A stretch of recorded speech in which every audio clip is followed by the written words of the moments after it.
오늘 아침 말씀 제목은 초대교회의 특징 세 가지라고 정해봤습니다. 초대교회의 특징 세 가지. 오늘 아침 말씀은 부활하신 예수님이 제자들에게 사명을 맡기시고 하늘로 승천하신 후에 제자들이 어떻게 했는가를 보여주는 말씀이 나옵니다. 그들은 예수님의 승천을 목격했던 감람산에서 이제 가까운 예루살렘의 그 다락방으로 모였습니다. 그래서 마음을 모아 전적으로 오로지 기도에 힘썼습니다. 그러는 중에 이 성령의 충만함을 받게 되었고, 또 그 가운데 베드로의 주도하에서 유다를 대신할 가룟 유다를 대신할 마띠아를 뽑아 12사도에 합류하게 되는 이야기가 나오고 있습니다. 오늘 우리가 보고 있는 이 사도행전 1장은 최초의 교회 공동체가 어떤 공동체였는가를 보여주는데요. 그 공동체의 특징 세 가지를 잠깐 말씀드리려고 합니다. 첫째는 초대교회 성도들은 예수님의 말씀인 아버지께서 약속하신 것을 기다리라, 곧 그것은 성령 받기를 기다리라 하는 그 말씀이었는데, 오늘 4절과 5절 나와요. 이 사도행전 1장 4절과 5절에 그 내용이 나와요. 제가 4절 5절 읽겠습니다. 사도와 함께 모이사 그들에게 분부하여 이르되 예루살렘을 떠나지 말고 내게서 들은 바 아버지께서 약속하신 것을 기다리라. 요한은 물로 세례를 베풀었으나 너희는 몇 날이 못되어 성령으로 세례를 받으리라 하셨느니라.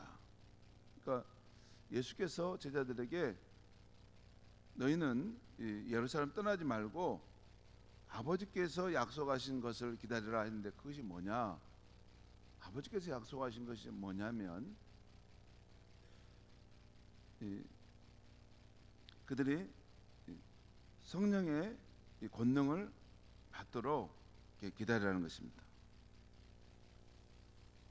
그래서 이 성령의 권능을 받기 위해서 그들은 기다렸고, 또 특별히 그 시간 속에서 전적으로 그 약속하신 말씀이 이루어지도록 기도했다는 것입니다. 오늘 14절 말씀 보겠습니다. 14절 말씀. 여자들과 예수의 어머니 마리아와 예수의 아우들과 더불어 마음을 같이하여 오로지 기도에 힘쓰니라. 그 13절에는 제자들에 대한 이야기 나와요. 제자들과 또 이 예수를 따랐던 여인들, 그리고 예수의 아우들과 함께 더불어서 마음을 같이하여 합심하여 오로지 기도에 힘썼다. 이 말은, 이 오로지라는 말은 전적으로, 다른 것은 다른 일에 마음을 빼앗기지 않고 전적으로 기도하는 일에 몰입했다는 것입니다. 제자들이 예루살렘에서 땅까지 이르러 예수 증인의 삶을 사는 일은 스스로의 힘으로는 감당할 수 없었습니다. 그 외에 예수 신앙 공동체로 살아가기 위한 능력과 지혜도 자신의 노력만으로는 안 되었습니다. 그래서 사도행전을 보면 성도들이 위기를 겪을 때마다 성령의 권능을 받기 위해서 기도했습니다. 오늘 마띠아를 뽑을 때도, 또 7 집사를 뽑을 때도 기도했습니다. 하나님께서 그 상황에 개입해 주시도록. 그리고 안디옥 교회가 선교사를 세워 파송할 때도 합심하여 그때는 금식하며 기도했습니다. 누구를 보내야 될까? 최초로 선교사를 보냈는데 누구를 보낼 것인가 하는 부분과 관련해서 성령께서 간섭해 달라고 기도했던 것입니다. 합심하여 기도했습니다. 초대교회 공동체의 특징은 첫 번째, 늘 기도하고 합심하여 기도하는 공동체였다는 것이죠. 두 번째는 초대교회 성도들은 성경 말씀을 근거해서 판단하고 결정할 만큼 성경을 잘 아는 공동체였습니다. 오늘 베드로가 가룟 유다의 후임을 세워야 한다고 주장하는 20절 말씀을 오늘 20절 말씀을 제가 읽겠습니다. 시편에 기록하시되 그의 거처를 황폐하게 하시며 거기 거하는 자가 없게 하소서 하였고 또 일러시되 그의 직분을 타인이 취하게 하소서 하였도다. 그러니까 구약성의 시편 말씀을 근거로 유다의 죽음이 예언되었다는 것을 말하고 또 이제 그를 이어서 그 직분을 맡을 사람을 세워야 된다라는 말을 지금 성경 말씀을 근거로 하고 있는 것입니다. 이후에 성도들이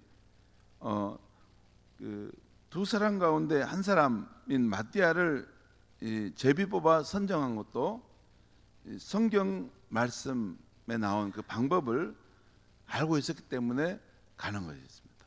여러분 아시죠? 이 구약성에 보면 중요한 그 어떤 결정을 할 때 제비를 뽑았다는 거예요. 여호수아에 보면 그 12지파가 그 이스라엘 각 지파가 들어가서 땅을 분배받을 때 여러분 어떻게 분배하신지 아시죠? 제비를 뽑았습니다. 제비를 뽑아서 어느 지역을 어느 지파가 가질 것인가. 하나님께서 그 제비를 뽑는 그 과정에 개입하시더라. 참 제비를 뽑으면 그 편안해집니다. 뭐 더 좋은 거, 더 나쁜 거 이런 거 없습니다. 이 제비를 뽑으면 어디로 갈지 모르는데 오직 하나님만이 그 상황을 결정할 수 있는 거죠.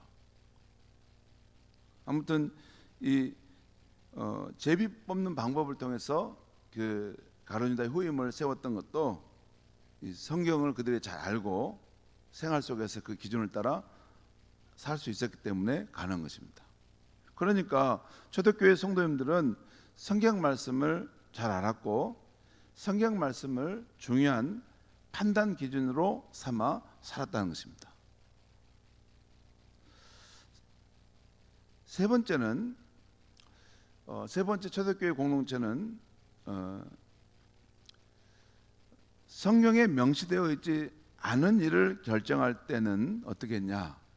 여러분 성경에 우리의 구체적인 삶의 이런 내용을 어떻게 결정해야 되는가 이게 다 나와 있는 것은 아니죠. 성경은 일반 원리, 큰 원리만 나와 있을 때가 있습니다.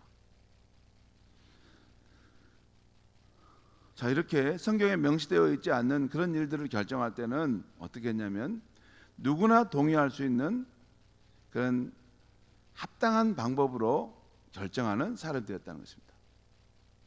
오늘 본문에서는 유다를 대신할 사람을 세우는 것이 하나님의 뜻이라는 것은 알았지만 그 사람이 누구인가 하는 것은 알 수 없었어요.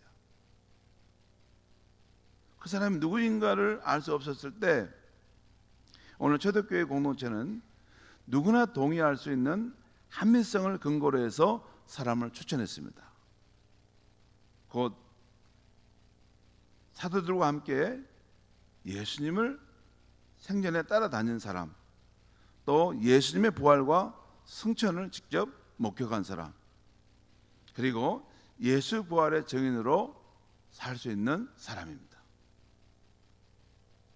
이 정도 세 가지 기준이면 12사도에 속하기에 합당하지 않겠느냐, 이 기준을 제시했고 다 동의했습니다. 그래서 사람들이 그 공동체가 요셉과 마띠아라는 두 사람을 추천해 올린 거죠. 그러니까 성경 말씀을 근거로 해서 살았지만 그 신앙 공동체가 누구나 동의할 수 있는 그런 합리적인 그런 근거를 가지고 또 중요한 문제들을 결정했다는 것입니다. 성도 여러분, 오늘 아침 우리는 초대교회 공동체의 특징 세 가지를 보았는데요. 첫째는 전심으로 기도하는 공동체였고, 두 번째는 성경 말씀을 잘 알고 그 기준을 따라 말씀을 따라 삶을 분별하고 살았고, 또 세 번째는 누구나 인정할 수 있는 합당한 생각을 하는 사람들이었다는 것이죠. 이게 치우치거나 이게 뭐가 나사가 빠진 같은 그런 느낌이 아니라 이게 누구나 동의할 수 있는 합당한 그런 합리적인 생각을 갖고 있었다는 것이에요.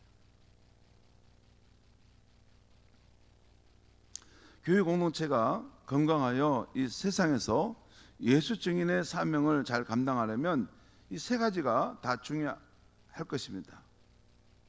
하지만 그 가운데서도 늘 기도하고 성도들이 합심하여 기도해 성령의 권능을 받는 것보다 더 중요한 일은 없을 것입니다.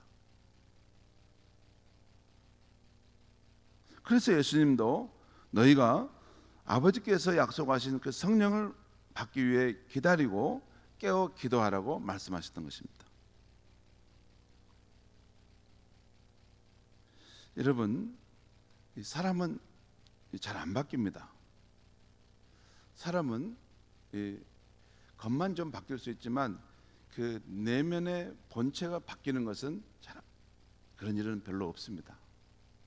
그런데 사람의 그 본체가 한번 뒤집어지고 바뀌는 일이 가능할 수 있는데 그것은 사람이 성령의 권능을 받을 때입니다. 이게 마치 여러분 여기 어린아이들이 물가에 와서 놀이할 때 이렇게 목욕을 온전하게 하지 못하고 뭐냐면 여름날 이렇게 덤벙에서 놀 때 물만 조금 이렇게 묻히고 또 왔다 가고 가고 그러지 않습니까? 그 근본적인 것을 깨끗이 씻어 버려야 되는데 여러분 이 사람이 기도를 통해서 성령의 권능 충만함을 받지 않으면 신앙생활해도 내 중심으로 하고 내가 하나님을 관리하는 신앙생활을 합니다. 하나님이 나를 이렇게 통치하고 다스리는 신앙을 해야 되는데 내 생각으로 이렇게 하나님을 이렇게 컨트롤하고 조율합니다. 그래서 내가 하는 만큼만 하고 아닌 것은 또 내 방식대로 또 정리합니다.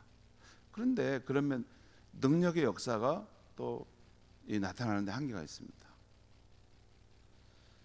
여러분 성령의 권능을 받을 때 우리 인간이 정말 새로워지고 전적으로 달라지는 인생이 살 수 있습니다. 오늘 이 제자들이 그 예수의 말씀 아버지께서 약속하신 그 성령을 받기 위해서 모여서 함께 기도했다겠어요. 근데 이것이 얼마 동안 기도했냐면 한 10일 정도 기도했습니다. 왜 그렇게 말하냐면 여러분 지금 우리 사도행전 1장을 보고 있는데 이것이 언제 상황인지가 제가 말씀드리면 우리 예수님께서 그 십자가에 예루살렘에서 올라가 십자가에 달려 죽을 때가 그때 명절이 무슨 명절이었죠? 유월절입니다. 유월절 어린 양으로 예수님 십자가에 달려 죽으셨죠. 그리고 내일 아침에 보게 될 사도행전 2장에 이 제자들이 그 다락방 기도하면 성령의 충만함을 받을 때가 언제? 오순절날 받았다겠죠. 유월절과 오순절과의 사이는 며칠이냐면 50일입니다. 50일. 50일 동안 50일이 지나면 그 오순절이 와요.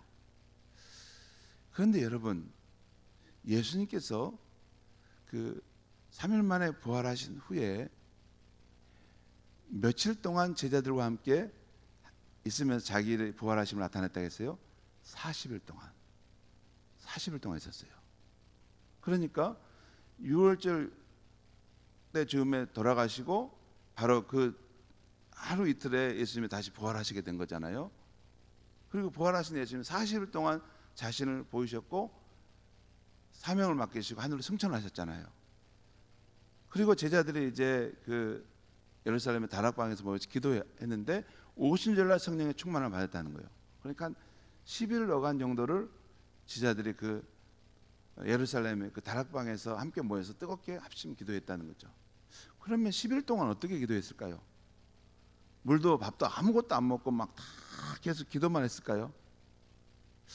어떻게 기도했을까 생각해 보면 아마 함께 모여서 이제 예배드리고 또 찬송하기도 하고 또 함께 또 뜨겁게 합심 기도도 하고 그리고 또 쉬기도 하고 또 이렇게 했지만 그들의 마음은, 정신은 함께 모여서 하나님의 성령을 받기 위해서 기도하는 것에 힘썼다는 것이에요. 그리고 그들이 전적으로 한 마음이 돼서 하나님의 약속하신 그 성령을 받기 위해서 기도할 때 10일 정도, 오순절이 됐을 때 급하고 강한 성령이 각 사람의 마음에 임했다는 것입니다. 그리고 그들이 새로운 사람이 되면서 증인의 삶을 살 수 있었던 거죠. 여러분, 요즘에 우리 수요 예배 때 우리 영혼 사랑 성령 충만 기도회를 합니다. 여러분, 기도회를 하는데 정말 뜨겁게 성령의 충만함을 달라고 기도를 합니다. 그것은 그냥 이렇게 뭐 다른 이유가 정말 그 이유밖에 없습니다. 성령의 권능을 받지 않고서는 우리가 예수 증인의 삶을 살 수도 없고, 가정에서도 직장에서도 또 이 세상 속에서 정말 예수님의 제자다운 삶을 살 수 없기 때문에 주의 능력으로 우리를 붙들어 달라고 그걸 간구하는 것입니다. 여러분, 우리가 살아가는 생의 여정 속에서 다른 걸 다 갖춰도 성령의 권능을 받지 않으면 마치 뭐하고 똑같냐면, 이게 자동차 또 냉장고 또 이런 그 좋은 가전제품들이 집안에 이렇게 즐비하게 다 있는데 전력이 연결되어 있지 않는 거예요. 콘센트가 꽂아져 있지 않는 거예요. 그러니까 모양은 다 갖추고 있는데 그 능력이 없는 것입니다. 그래서 성령의 충만함을 받는 것입니다.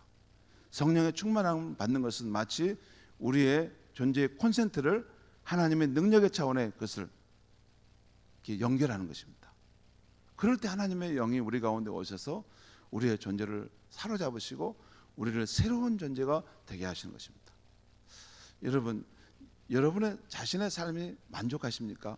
다 괜찮습니까? 그러면 성령 충만 안 받아도 됩니다. 근데 나는 이 정도 사는 것은 나는 참 만족하지 않다. 더 온전하게 나는 예수님의 제자로서 살아갔으면 좋겠다. 그 갈망이 있는 것은 우리가 성령의 충만함을 받아야 하는 것입니다. 여러분, 할 수만 있으면 우리의 삶의 모든 순간에 성령의 권능을 받아 살아감으로 우리가 이 신앙 공동체를 이룰 때 정말 능력과 지혜가 부족하지 않도록, 그래서 선한 영향력을 미치는 그런 예수님의 제자로 살아갔으면 좋겠습니다. 그런데 그것은 하늘의 권능인 성령께서 우리를 사로잡아야 합니다. 우리의 존재를 근본적으로 흔들어 놓고 변화시키는 그런 힘으로 우리 안에 오셔야 되는 것입니다. 그것은 한순간에 여러분이 막 부르짖어 기도한다고 오는 것만은 아닙니다.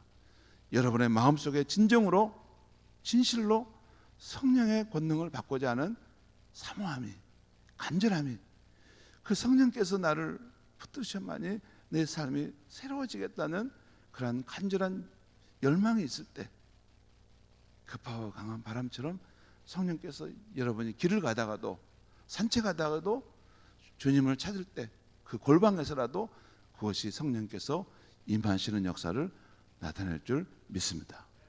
기도하겠습니다. 하나님 아버지, 초대교회 제자들에게도 성령의 충만함이 필요했지만 오늘 우리에게도 주님의 부탁하신 그 사명을 이루고 예수 신앙의 공동체로 우리가 아름답게 세상에 선한 영향력을 미치려면 하나님의 영, 성령의 충만함을 받아야 하겠습니다. 하나님, 우리가 전심으로 사모하게 하시고 갈망하게 하셔서 우리가 이 성전에 기도할 때, 또 함께 우리 목장에서 모여 기도할 때, 또 골방에서 기도할 때, 또 주님을 사모하며 길을 가고 우리가 산길을 걸을 때도 그 자리에서 하나님의 영이 우리의 영혼을 휩싸여 안으면서 성령의 충만함을 받을 수 있는 하나님의 사람들이 되게 하여 주시옵소서. 우리 순천 은성교회 성도님들 가운데 성령의 권능을 받아서 이 땅에서 하나님의 영광을 드러내는 그런 복되고 아름다운 삶을 사는 인물들이 많이 일어나도록 축복하여 주시옵소서. 예수님의 이름으로 기도하옵나이다. 아멘.